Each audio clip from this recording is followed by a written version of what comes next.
Hello, welcome to Home Cooking with Somjit. Today I'm going to cook beef rendang.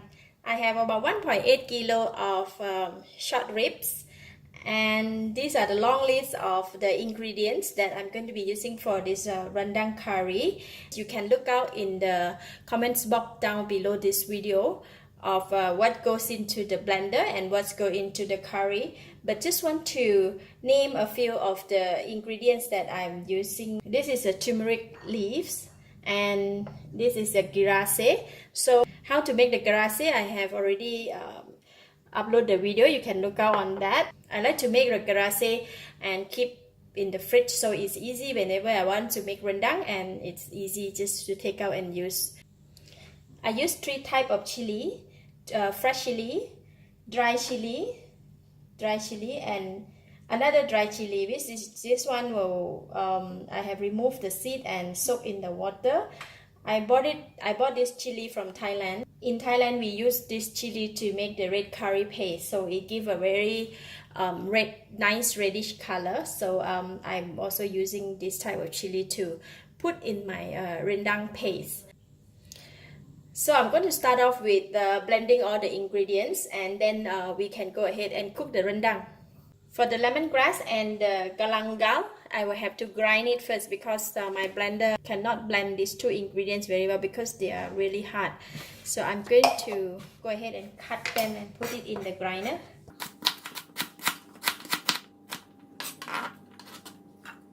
Alright, we'll go ahead and grind this one first. Alright, next we're going to put in all the chili.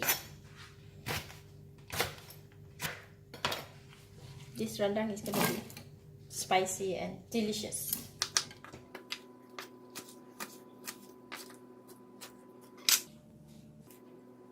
Put in about 1 cup of water just to help in blending. Alright, these are the ingredients I've just blended just now, and I'm going to put in the lemongrass and the galangal that we've just blended just now. Add in, and the kerasi, I'm going to take just about 1 spoon of kerasi and mix them together.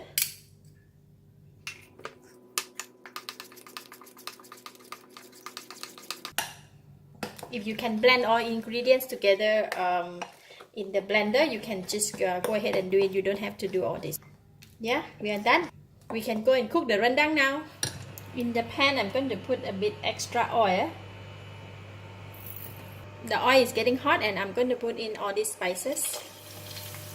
Just fry the spices for about 10 to 20 seconds. Galangal slices and the kaffir leaves. And now I'm going to pour in the blended ingredients.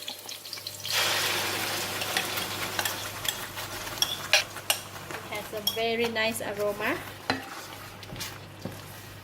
I'm going to keep frying these ingredients until it becomes dry.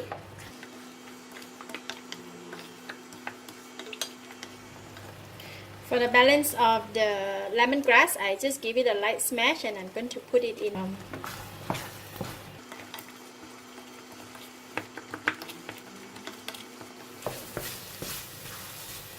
Cooking the rendang paste is about 5 to 7 minutes, so it's getting dry already.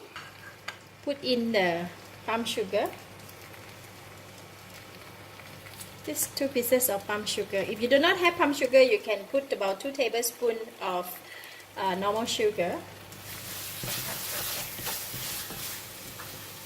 So it's pretty dry, and I'm going to put in the meat now.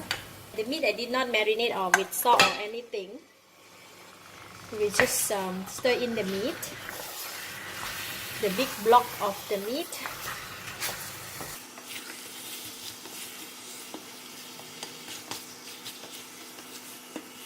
So once I stir in the meat, I'm going to reduce the heat to a low heat, just to let the beef to release the juice out, and then we will have a bit of gravy. Then we can continue to cook from there. Cover with the lid and let it simmer in the pot, and we have to come and check from time to time. Make sure that it doesn't burn at the bottom. If it's too dry, you can add a little bit of water at time, but not too much. Alright, after half an hour, look at the curry. Now it has a gravy.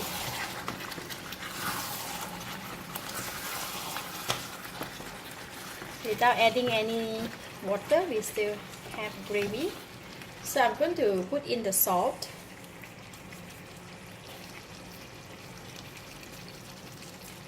One tablespoon of salt. I'm adding in half a cup of the tamarind water. So basically 2 tablespoons of tamarind paste mixed with half a cup of water. Put in 1 box of coconut first. Now we will have more gravy. It's a bit hard to stir because we have a big piece of the bones. I'm gonna add in 1 cup of water as well. This is a turmeric leaf that we have. I just have removed the center part, which is hard, and then just put 2 of the pieces together and tie it up like that. We will put it in the curry just to get a nice fragrance. Later on, when the curry is cooked, then we'll just take it off. Alright, I'm going to cover the lid and increase the temperature and let the meat to continue to cook. This one will cook until the meat is soft and the curry dry up. So want to eat the rendang? It's easy to cook, but it's just time consuming, that's why. It looks so yummy already, but the meat is still very tough. I'm going to add 1 more spoon of Kerisik, and then we're going to add in some more water.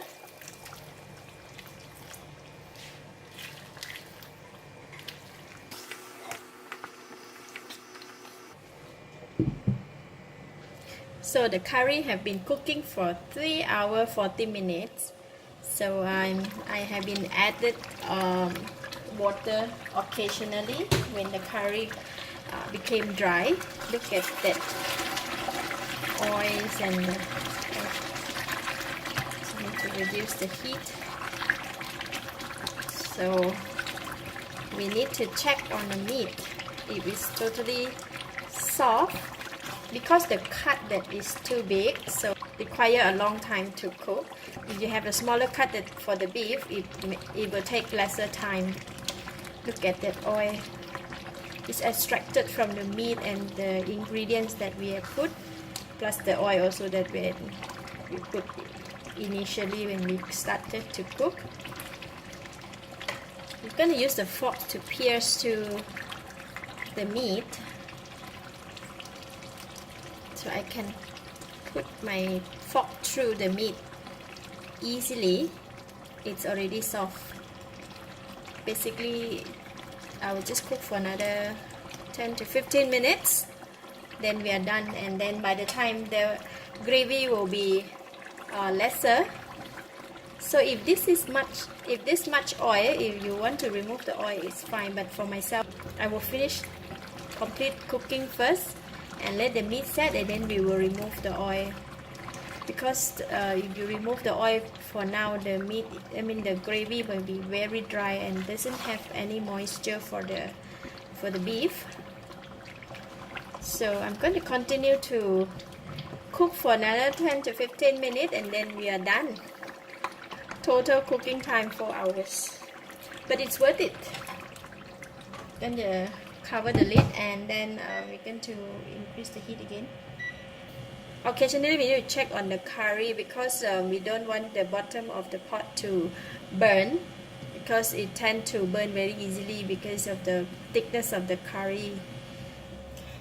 5 more minutes to go.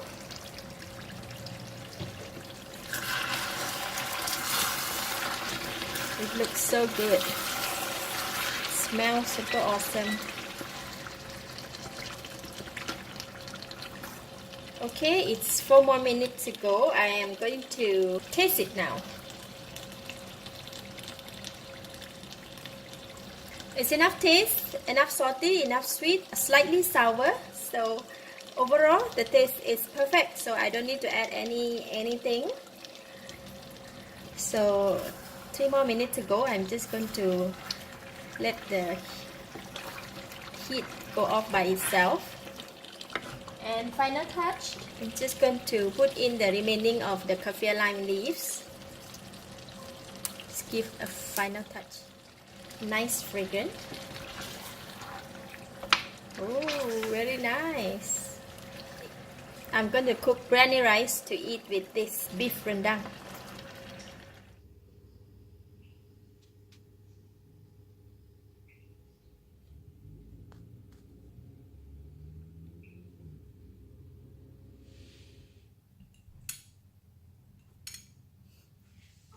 The meat is so soft.